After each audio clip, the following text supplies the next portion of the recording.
Bonjour à tous, donc nouvelle vidéo de correction d'exercice de l'UV PS94 à l'UTC en tronc commun. Donc là, on continue sur des exercices en régime transitoire. Donc ici, il s'agit d'un exercice qui traite du lissage du courant dans une charge à l'aide d'une inductance.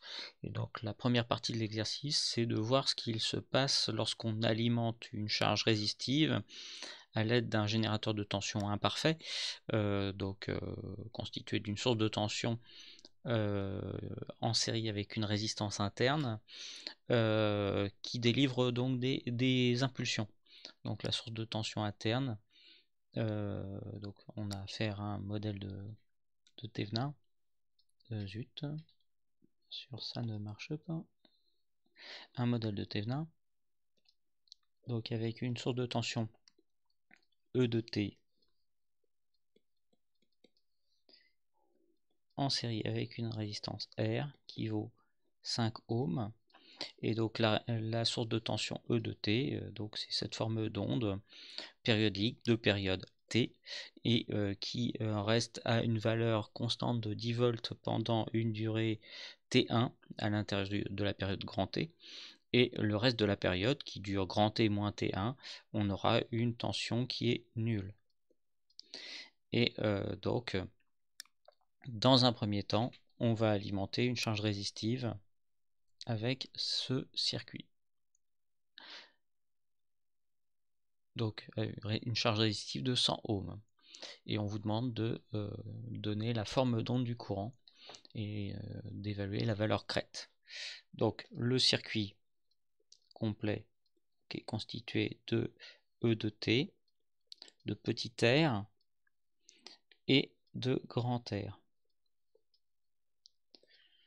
Donc là, qu'on soit en régime transitoire parce qu'on a un E de T variable, ne change rien au calcul que l'on aurait si on avait une source constante.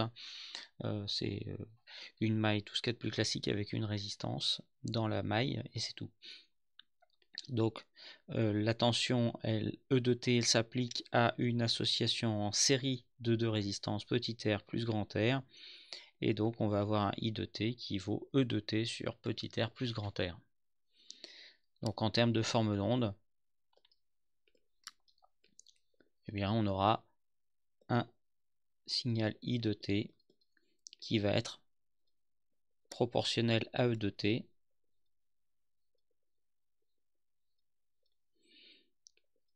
donc de période grand T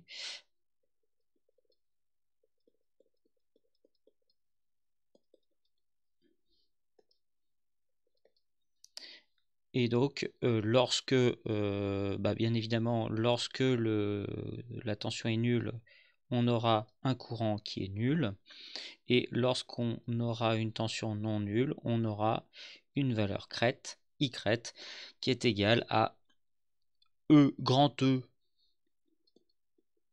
sur petit r plus grand R, et grand E vaut 10 volts, divisé par petit r plus grand R, et donc je vous rappelle que petit r ça vaut 5 ohms, donc on a 10 volts sur 105 ohms. Et donc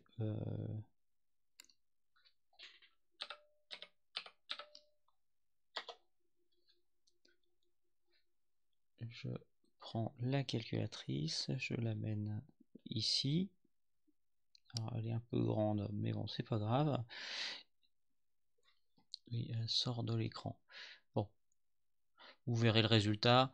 Je tape 10 sur 105 et ça me donne 95,2 milliohms approximativement. I crête est égal à 95,2 milliampères. J'ai dit milliohms, c'est des milliampères. Donc voilà. Ensuite, on vous demande de calculer la valeur moyenne de ce courant. Donc la durée T1 est variable et n'est pas spécifiée. Et grand T est donné, mais ça ne changera rien à l'affaire. On ne pourra donner qu'une valeur analytique, une expression analytique de la valeur moyenne du courant. Donc, je vous rappelle la définition de ce qu'est une valeur moyenne. Donc, la valeur moyenne de I, qu'on note comme ça, hein, I entre un signe inférieur et un signe supérieur, c'est par définition 1 sur la période intégrale sur une période de I de t dt. Et donc comme I est non nul uniquement sur l'intervalle entre 0 et t1, l'intégrale se réduit à ça. Et I de t sur cet intervalle-là vaut I crête. Et donc c'est une constante. Donc si c'est une constante, je peux la sortir de l'intégrale. Et donc on a intégrale de dt entre 0 et t1.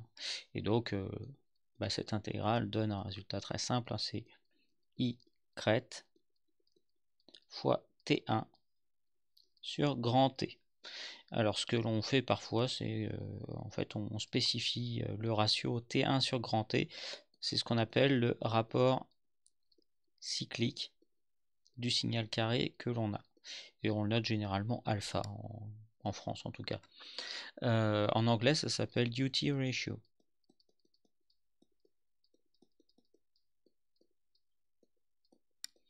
Et donc ça, c'est ce qu'on appelle ce paramètre de réglage, c'est le paramètre clé de réglage de ce qu'on appelle de la modulation de largeur d'impulsion. Grand T est laissé fixe, par contre T1 est réglable, et donc on vient moduler cette largeur d'impulsion et ça va permettre de régler la valeur moyenne du courant. Donc en français ça s'appelle MLI, modulation de largeur d'impulsion, et en anglais ça s'appelle PWM pour Pulse Width Modulation. Donc littéralement modulation de largeur d'impulsion. Et donc ça, c'est quelque chose que l'on rencontre très fréquemment dans des circuits de contrôle pour contrôler de l'électronique de puissance quand vous allez alimenter un moteur électrique ou une charge chauffante, par exemple, ça peut se faire aussi, donc une résistance chauffante, et que vous voulez doser la puissance que vous allez injecter dedans. Bien cette technique, c'est une technique assez simple d'emploi et qui marche très très bien et qui a un grand intérêt au niveau de l'électronique de puissance proprement dite, hein, vu que ça autorise d'avoir un réglage continu de la puissance que l'on injecte, tout en autorisant un rendement très très élevé du dispositif qui sert à injecter la puissance. Parce qu'on utilise des interrupteurs ouverts ou fermés, mais on est capable de le faire à des très hautes fréquences. Et donc, grâce au pouvoir filtrant de la charge, par elle-même ou en ajoutant à la charge un élément de lissage de courant comme on va le voir ici, mais on peut aussi lisser la tension, eh bien on arrive à faire un réglage continu de la puissance tout en ayant des interrupteurs qui s'ouvrent et qui se ferment et donc dans lesquels il n'y a aucune puissance dissipée. Donc une alimentation à très haut rendement. Et donc c'est pour ça que ce genre de type de commande est très fréquemment rencontré dans des microcontrôleurs, des sorties, des signaux de sortie de microcontrôleurs. Donc pour ceux qui ont déjà utilisé des cartes Arduino par exemple, vous avez des sorties PWM très fréquemment dans des microcontrôleurs. Il n'y a pas forcément que les microcontrôleurs utilisés sur les cartes Arduino, donc de marque Atmel, qui font ça. Tous les microcontrôleurs modernes de toutes les marques possibles font généralement ce genre de choses. Donc voilà ce qu'on peut dire de ce premier point. Sans lissage, on a un courant en créneau, mais dont la valeur moyenne est réglable. Ensuite, dans un deuxième temps, on insère une bobine d'inductance L entre le générateur et la résistance. Et donc on vous pose des questions, comment évolue le courant dans la résistance entre les instants t égale 0 et t égale t1, combien vaut le courant I de t à l'instant t égale t1, comment évolue le courant dans la résistance entre les instants t égale t1 et t égale grand T, et ensuite qualitativement représenter la forme de l'évolution du courant I de t au cours des périodes suivantes. Donc là je vais redessiner le schéma. Vous avez un E de t, un petit r, une bobine L et une résistance grand R. La seule chose qu'on a fait, c'est ajouter cette bobine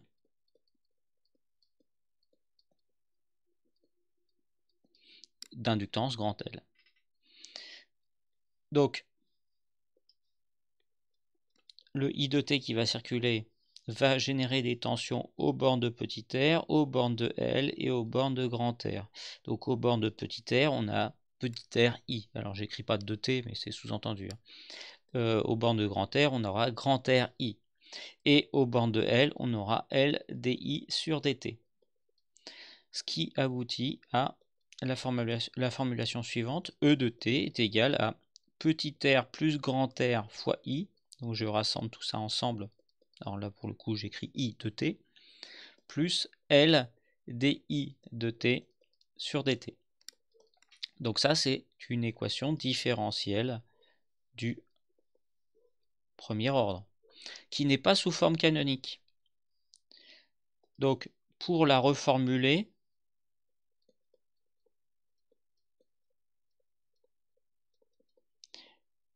il faut que le terme non dérivé, parce que donc la variable que l'on va rechercher c'est I de t, on a elle-même et sa dérivée première, il n'y a que ça, donc c'est pour ça qu'on a une équation différentielle du premier ordre.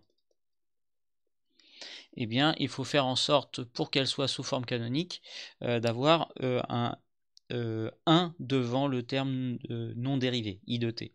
Donc en fait, il va falloir diviser les deux membres par petit r plus grand R.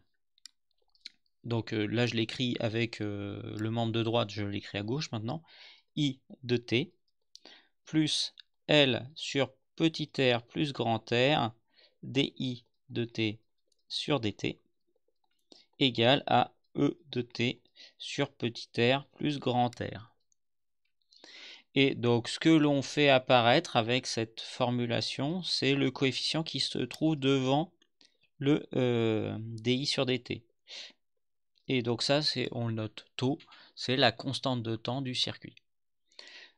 Donc une fois qu'on a dit ça, eh bien on est à même de l'étudier, cette équation différentielle.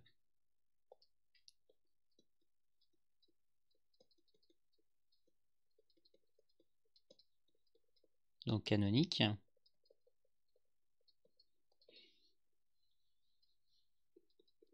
I de t plus taux dI de t sur dt égale à E de t sur petit r plus grand R avec taux égale à L sur petit r plus grand R.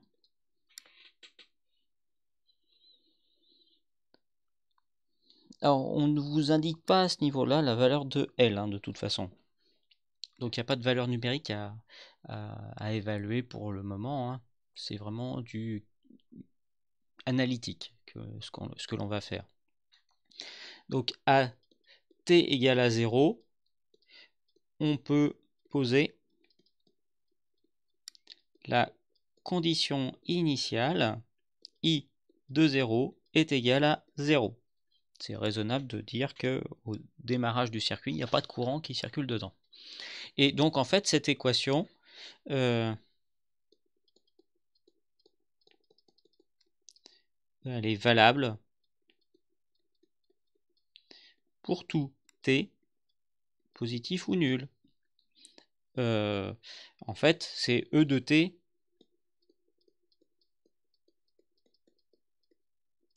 qui va varier. Et donc, en fait, c'est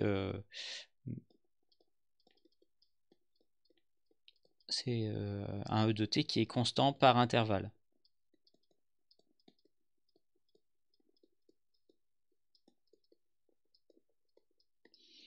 Donc, pour t compris entre 0 et t1, on a E de t égale à, alors je vais l'appeler grand E pour rester en littéral, ça vaut 10 volts, mais peu importe la valeur, hein, ça vaut grand E, et c'est une constante.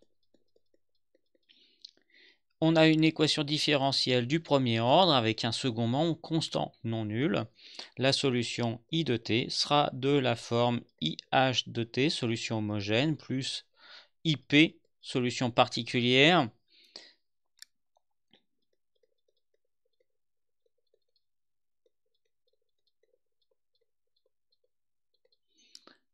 Donc là, je répète un petit peu tout ce qu'on a déjà vu dans les exercices précédents et ce que vous avez vu en cours. La solution se décompose en deux termes, solution homogène plus solution particulière. La solution homogène, c'est la solution de l'équation différentielle lorsque le second membre vaut 0. Et donc, ici, vous avez une solution particulière qui est constante parce que le second membre est constant, et la solution particulière, elle a une forme bien précise du fait qu'on a une équation du premier ordre. Donc, la solution homogène est de la forme a exponentielle moins t sur tau, donc qui est la forme classique, hein, une solution d'équation différentielle du premier ordre. Et puis la solution particulière, elle vérifie l'équation, et comme elle est constante, la dérivée est nulle, on a tout simplement IP égale à E de t, qui vaut grand E, sur petit r plus grand R. Et donc voilà ce que l'on a. Ça, c'est notre solution. Solution qui, de toute façon, doit vérifier la condition initiale, hein, je vous rappelle.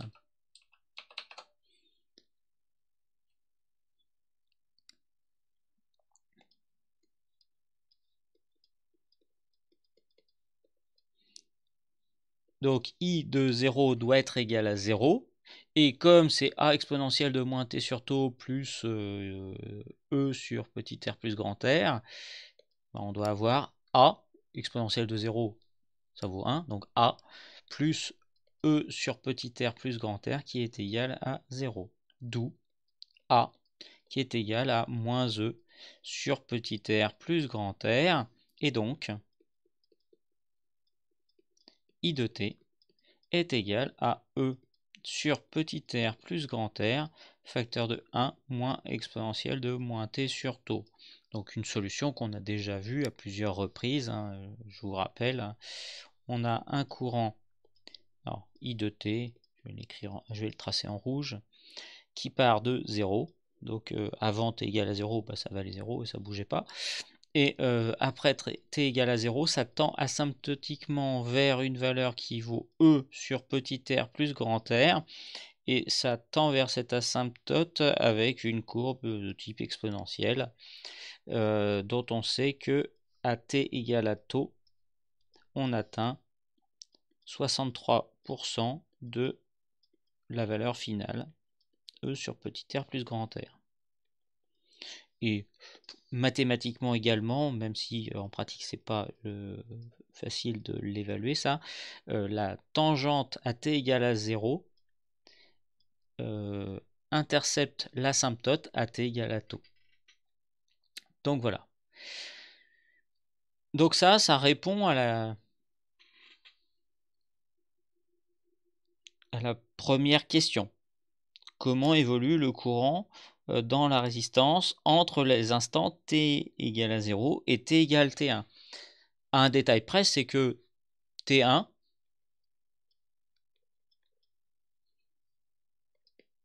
ça peut se situer n'importe où, En fait, ça peut se situer très très loin dans le futur, ou bien très proche de l'instant t égale à 0. Donc en fait, ce qui sera intéressant de voir par la suite, c'est de comparer T1 par rapport à taux, soit inférieur à taux, même très inférieur à taux, ou T1 très grand devant taux. Les deux solutions sont envisageables. Là, pour le moment, on ne peut pas conclure.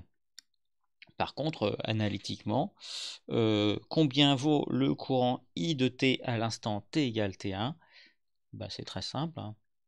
I de T1, c'est égal à quoi? Bah, je vous rappelle que on a une expression pour tout T, et donc il suffit de remplacer petit t par T1. Voilà. E sur petit r plus grand R, facteur de 1 moins exponentielle de moins T1 sur taux, et pas grand T, sur taux.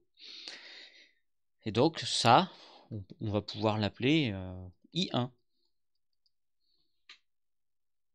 C'est une certaine valeur, dont on sait qu'elle est forcément comprise entre 0 et E sur petit r plus grand R, vu que ce sont les deux valeurs extrêmes. On sait qu'à t égale 0, on part d'une valeur nulle, et on tend asymptotiquement, sans jamais la dépasser, une valeur qui vaut E sur petit r plus grand R. Donc I1 est forcément comprise entre ces deux valeurs-là.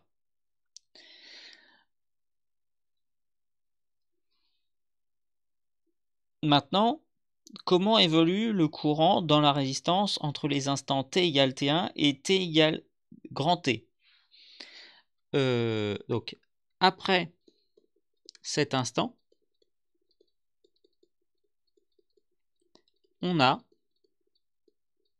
E de t qui est égal à 0 jusqu'à t égale grand T. L'équadif devient donc I de t plus taux di de t sur dt égale à 0. Et donc là, on a intérêt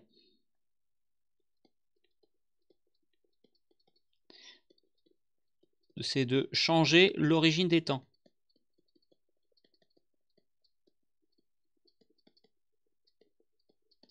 On a t égale à t1 qui va correspondre à un instant t' qui est égal à 0. On remet les compteurs à 0, et donc la condition initiale de cette nouvelle phase, c'est I de T1 égale à I1, et ça correspond à I de T' égale à 0 égale à I1.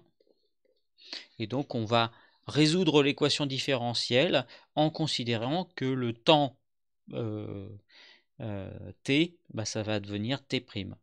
Donc on démarre cette nouvelle phase à un instant initial qui est l'instant 0. Donc c'est juste une commodité de notation. Et donc cette équation différentielle, c'est une équation homogène, il n'y a pas de second membre. Donc la solution est purement homogène.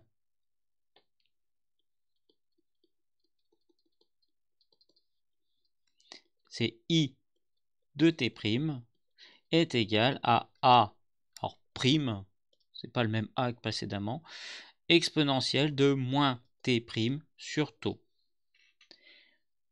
Et qui doit vérifier la condition initiale, qui est I de t' égale à 0 égale à I1. Donc on a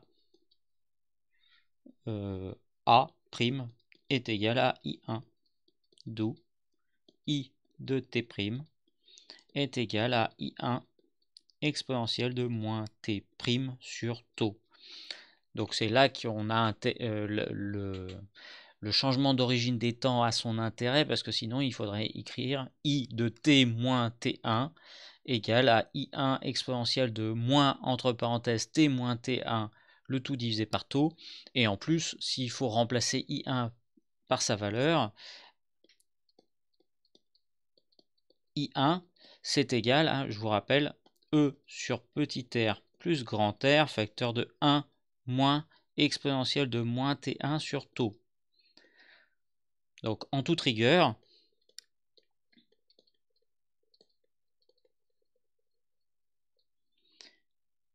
pour T compris entre T1 et grand T, on a I de T qui est égal à E sur petit r plus grand R facteur de 1 moins exponentielle de moins T1 sur taux.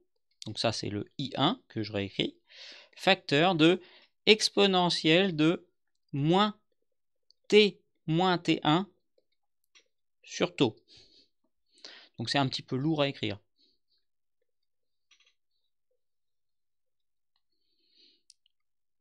La notation allégée, on va dire, qui apporte les mêmes informations. Le tout, c'est de se rappeler que T', bah, c'est T moins T1, donc c'est pour T' compris entre 0 et grand T moins T1.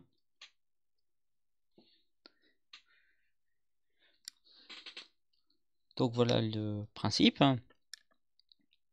Et donc, vu qu'on vous demande comment évolue le courant dans la résistance entre les instants t égale t1 et t égale grand T, là on y a répondu, mais pour être parfaitement complet, il faudrait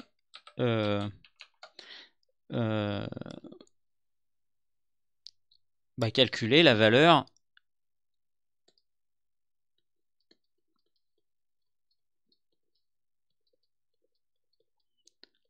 à petit t égale grand T. Donc là, il suffit de prendre cette expression-là et de remplacer petit t par grand T.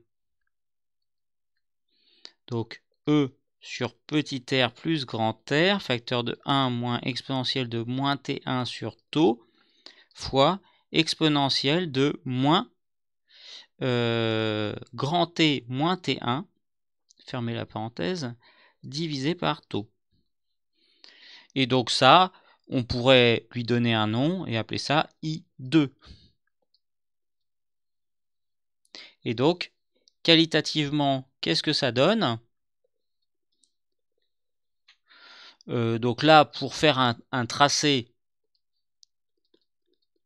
il faut forcément faire un choix. Vous avez un courant qui part de 0, qui tend asymptotiquement vers une valeur qui vaut E sur petit r plus grand R. Et donc, en fait,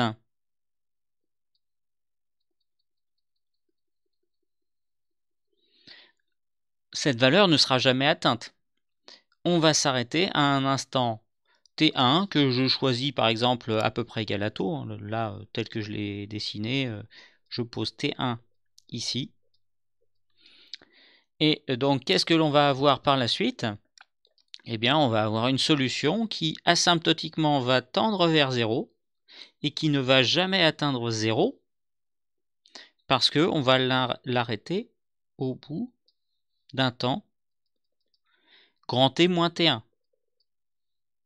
Donc cette phase dure une durée grand T moins T1, mais donc pour l'instant, pour le temps global T, ça s'arrête à petit t égale grand T. Et donc, ici, on s'était arrêté à une valeur qui était I1, et ici, on s'arrête à une valeur I2. Donc là, on a complètement caractérisé ce qui se passe pour la première période, mais pour la deuxième période, on repart sur une phase entre grand T et grand T plus T1, où on va avoir une croissance asymptotique vers E sur petit r plus grand R, qui va être interrompue au bout d'un temps T1,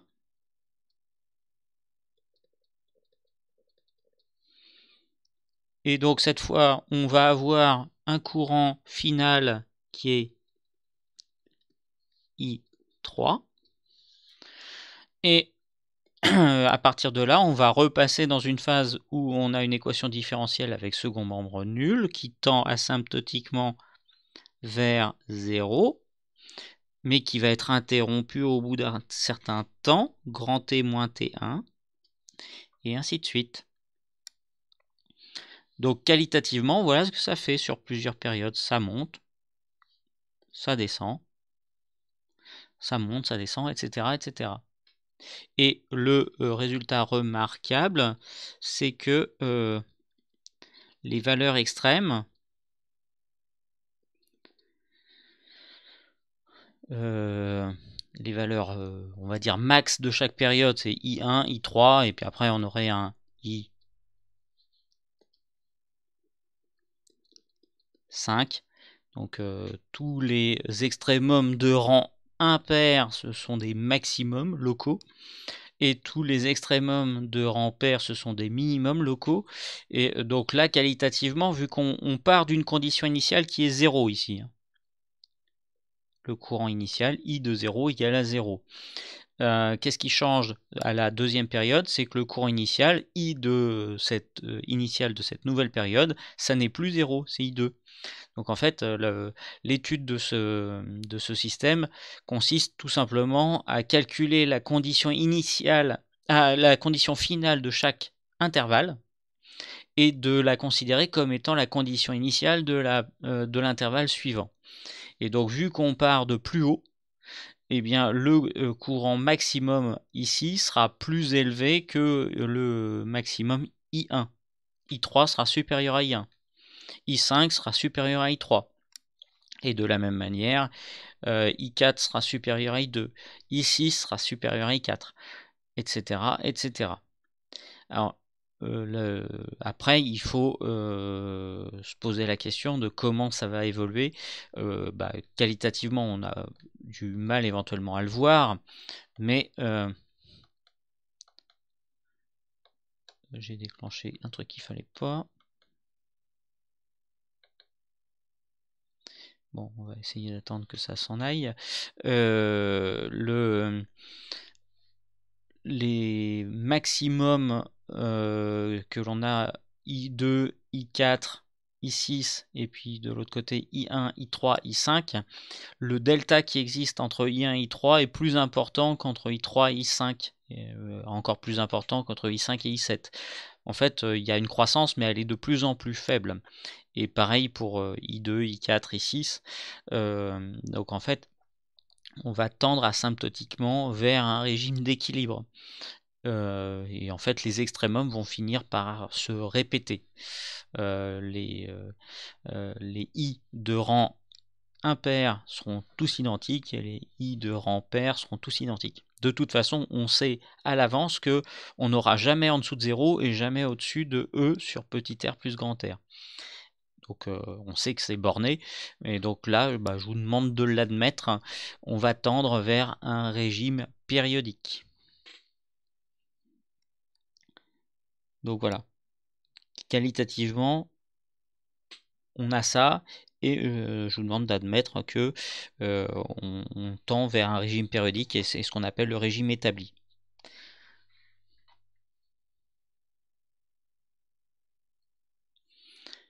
Donc c'est ce qui est marqué dans l'énoncé. Au bout d'un grand nombre de périodes, on atteint un régime établi.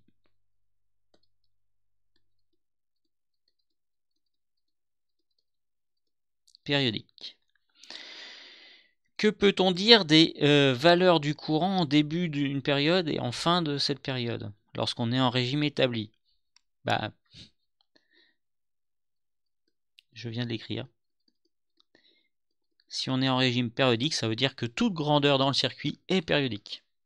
Donc, I de, alors on va appeler ça K plus 1 fois grand T est égal à I de KT, où K est un entier. Donc là, c'est la première chose à noter. Et en fait, c'est vrai pour...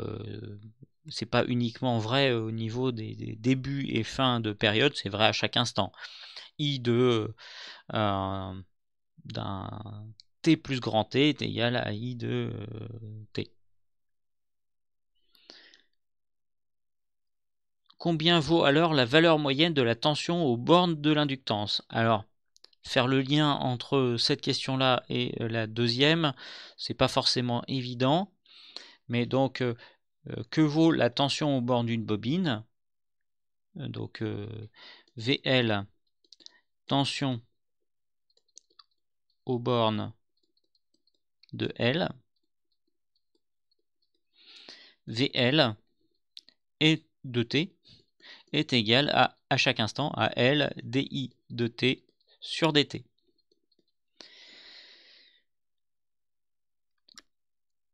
Alors, pourquoi on vous demande de calculer la valeur moyenne? Là, ça saute pas forcément aux yeux, mais donc admettons qu'on s'intéresse à la valeur moyenne de VL. Par définition, c'est 1 sur T, intégrale de 0 à grand T. Alors je fais partir de l'instant T égale à 0. C'est au bout d'un temps très long.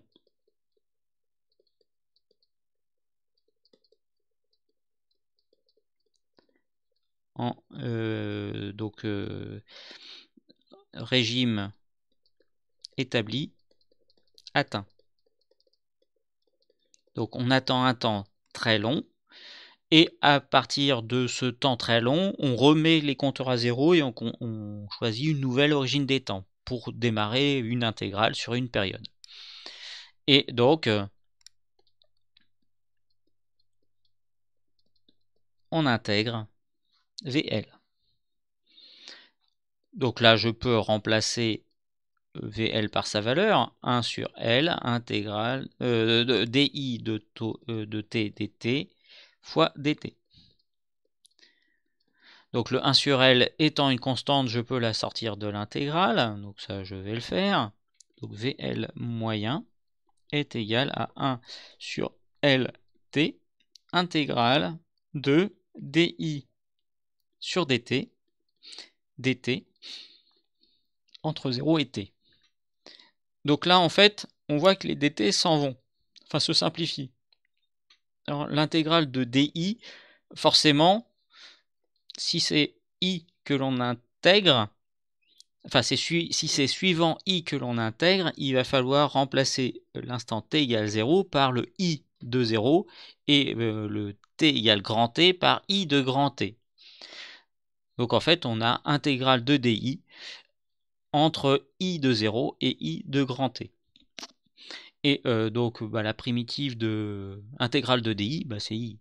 Et donc c'est I de grand T moins I de 0. Donc on a 1 sur L T. Donc alors je l'aurais écrit, hein, DI entre I de 0 et I de grand T. Donc pour être pour détailler les calculs jusqu'au bout, intégrale de DI, c'est I, la primitive c'est I, entre crochets, et donc les deux bornes, c'est I de 0 et I de grand T. Donc en fait, on a 1 sur LT, entre parenthèses, I de grand T, moins I de 0. Et par définition, c'est égal à 0. Si I de T est grand T périodique.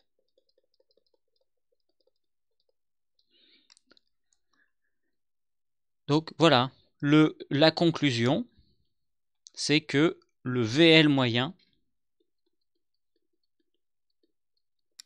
est égal à 0. Ça, c'est un résultat important dans un circuit en régime permanent, établi, périodique. En régime établi, la tension moyenne aux bornes d'une bobine est nulle. Alors, en quoi ça va nous servir, ça? On vous demande de recalculer la valeur moyenne du courant dans la bobine. du courant dans le circuit. Donc je redessine le schéma. Vous avez un E de T, un R, un L et un grand R. Et donc vous avez un courant I de T.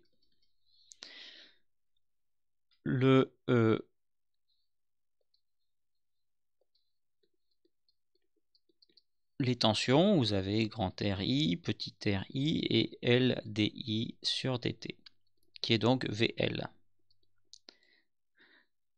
La loi des mailles, elle nous dit tout simplement que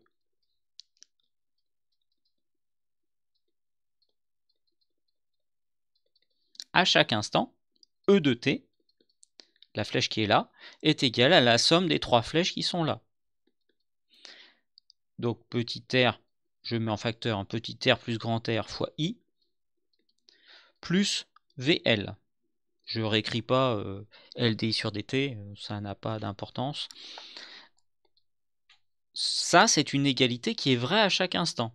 Le membre de gauche est égal à chaque instant au membre de droite. J'ai parfaitement le droit d'appliquer l'opérateur valeur moyenne. Forcément, si le membre de gauche est égal à chaque instant au membre de droite, la valeur moyenne du membre de gauche va être égale à la valeur moyenne du membre de droite. Donc, valeur moyenne de E est égale à valeur moyenne de petit r plus grand R fois I plus VL. Or, l'opérateur valeur moyenne, c'est une intégrale. Donc on fait l'intégrale d'une somme.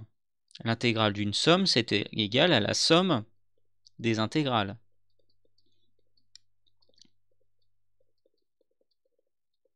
Et donc c'est là que c'est très intéressant d'avoir noté que VL moyen est nul. Parce que ce terme-là s'en va. Et l'opérateur valeur moyenne étant une intégrale, ça je l'ai déjà dit, si on a la valeur moyenne d'un coefficient constant que multiplie quelque chose de variable dans le temps, le coefficient constant, on peut le sortir de l'intégrale. Donc on va avoir E moyen est égal à petit r plus grand R fois I moyen. D'où I moyen est égal à E moyen sur petit r plus grand R. Et E moyen, je vous rappelle qu'on a affaire à un signal pulsé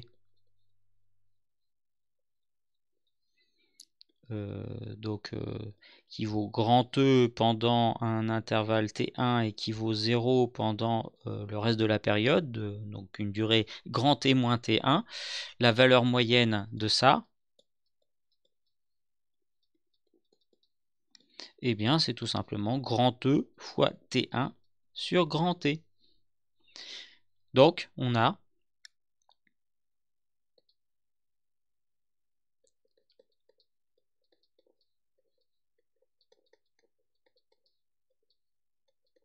ce résultat-là. Grand E T1 sur petit r plus grand R fois T. Et donc ce résultat-là, il est identique au cas où on n'avait pas la bobine.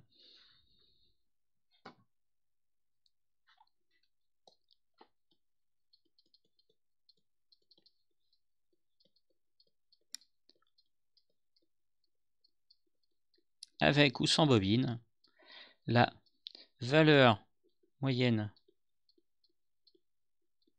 du courant est la même.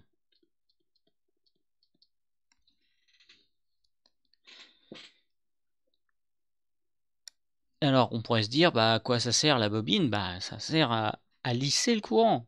Dans le cas où on avait juste un circuit avec juste une résistance, le courant avait cette allure-là. Et lorsqu'on vient placer une bobine, le courant a cette allure-là. Il est lissé. il ne passe pas brutalement de 0 à la valeur max sous forme de carré. Et donc là encore, on a pris une durée T1 assez longue par rapport à taux. On a pris quasiment T1 égale à taux là, sur le tracé que j'ai dessiné là. On a plutôt intérêt en pratique à avoir une inductance suffisamment grande, parce que la constante de temps taux, c'est L sur petit r plus grand R, plus L sera grand à petit r et grand R donné, plus la constante de temps sera grande. Eh bien, pour un T1 donné, le taux pourra être très très loin, donc en fait le courant aura très peu le temps de croître cet morceau d'exponentielle. En fait, on ne va atteindre par exemple que cette valeur là, et donc ensuite on va décroître, puis croître, puis décroître, puis croître. Donc les ondulations sont très très petites. Et par contre, le prix à payer, bien évidemment, derrière, ça va être qu'il faudra un nombre de périodes important avant d'atteindre le régime établi. Mais ça, il n'y a pas de secret, hein. Il faut attendre la constante de temps du circuit pour que le courant s'établisse à une certaine valeur donnée. Mais une fois qu'il s'est établi, les ondulations résiduelles seront très très faibles.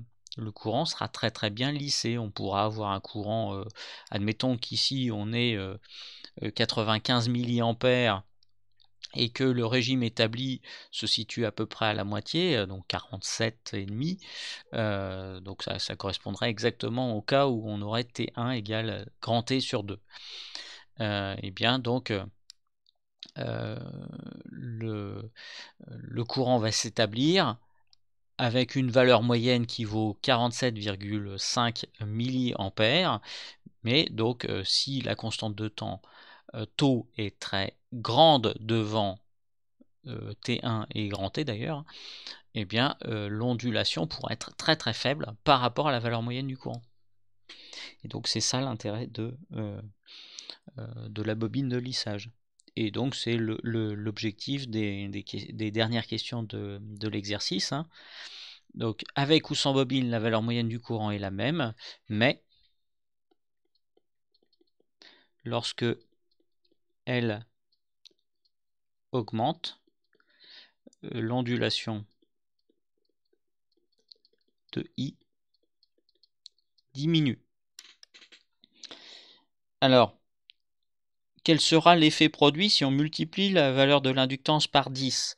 Et quel sera l'effet produit lorsqu'on divise l'inductance par 10? Donc là, c'est un petit peu plus compliqué de répondre. Donc, tant qu'on est dans des zones de fonctionnement comme celle que j'ai dessinée ici, là, la courbe, elle est un peu courbée, mais elle est quasiment droite. Là, j'ai un peu exagéré d'ailleurs la courbure.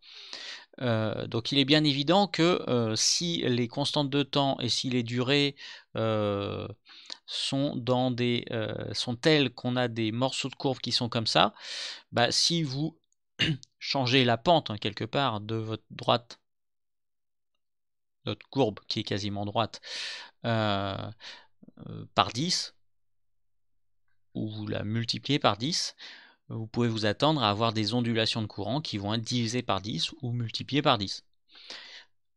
Ce que vous ne pouvez bien évidemment pas avoir, c'est ce facteur 10 dès lors que la courbe elle n'est plus assimilable à une droite. Donc votre courant, quand vous mettez une inductance qui est très très faible, le courant il ne pourra jamais faire pire que faire un carré, comme s'il y avait pas comme quand il n'y a pas de bobine du tout. Donc l'ondulation de courant, au maximum, crête à crête, elle vaudra grand E sur petit r plus grand R. Par contre, si vous avez une inductance L telle que l'ondulation de courant représentera quelques pourcents de cette valeur-là, ben là vous pouvez faire des raisonnements de type linéaire. Si vous multipliez par 10 l'inductance, vous allez diviser par 10 l'ondulation de courant. Si vous la divisez par 10, cette inductance, vous allez multiplier par 10 l'ondulation de courant.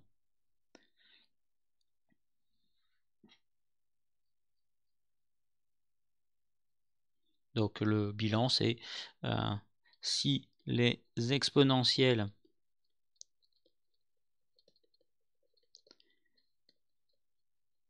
peuvent être assimilées à des droites. Donc mathématiquement, ça s'appelle des développements limités.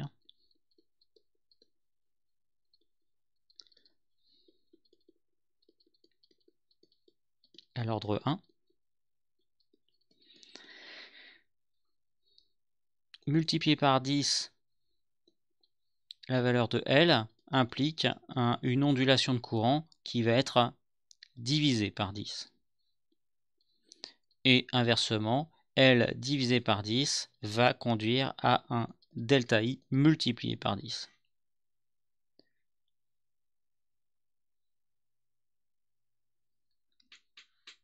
Mais donc, ce qui est vraiment important de dire, c'est que ça n'est vrai que